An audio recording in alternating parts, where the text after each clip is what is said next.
11.2 probability. I can find the probability of an event. Well done, Brian. Well done.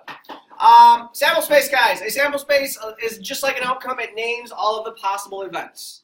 Cool beans? Yes. Probability is how likely something is to happen, and the formula is something you should be pretty good at. The formula is something you've been working with all year on what are the chances every other Friday. On the count of 3, I would like you to recite the formula starting right there as a class in unison. 1, 2, 3, go. Number of favorable outcomes over number of total possible outcomes. Good, I hope that sticks in your brain. Impossible has a probability of what? 0. Certain has a probability of what? 1. And we say 0 and 1, we're actually talking about what? Percentage. 0% and a percent. Now, is it a 1% chance or a 100%? 100. Because percentages are based out of the number 1, right? And 1 would be 100%. Cool. Unlikely, probably won't but could. Likely, probably will but might not. This is a fair spinner. In parentheses, Connor just got done telling us this. Connor, what is in parentheses after the letter P on probability questions? The favorable outcome. The favorable event.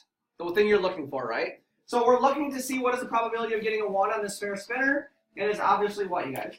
1 6. 6. Say again? 1 When I 6. say you guys, that means all of you, okay? And then you need to be able to convert between fractions, decimals, and percents, and so on and so forth.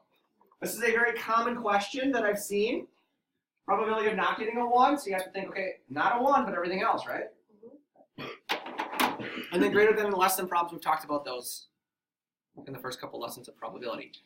This is where things get fun. There's a 45% chance of winning a raffle. If 800 people entered the raffle, how many would win? We solved this 2 different ways. The first way we used a what? Again, I need everyone involved here.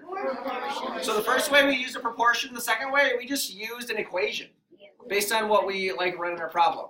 Proportion, it's really important that we line up the... So we got percentages lined up on the bottom. We got people lined up on the top. 800 people is 100% of the people. The X here would be the 45% of the people who actually won, right? Do your math, multiply by 4.5, and we figured out there's 360 people that could win. This one is a multiplication problem. What here in this problem told us to multiply? 8 and D, 8 and D, 8 and D. What in this problem told us to multiply? There's a 45% chance of winning a raffle. 45. That told us to multiply. You saw 45 and you said, oh, multiply? The word of is that teller, right?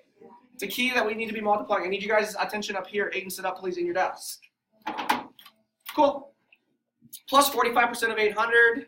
We're figuring out a part of 800 because only a part of the people won. And then the last one, number 9. There are 360 sticks, so the question is, the probability of a stick being drawn is what? Everybody. You guys all alive out there? 1/10, right? Yeah. Okay, there are 30 sticks. How often will your stick be drawn per 60 draws? I have no idea how to solve this problem. I am stuck. I do know that 30 sticks really doesn't matter. I know that I get drawn 1 out of every 10 draws, right? Yeah. And I have to figure out how many times my stick will be drawn out of 60, right? So if I get drawn 1 time out of every 10, now I've done 20 draws and I got drawn again. So how many times have I been drawn for every 20 draws? 2. So another 10 draws brings me to 30 and I got drawn again. Could you figure out the answer to that question in that way? Yeah. However, you learned this year that proportions work, right? 1 out of 10 times you get drawn, so how many times out of 60 will you be drawn, right? Do your arrow method or your bubbles? Yep. And you get 6 draws out of every 60. Yes, no? Yeah. Questions?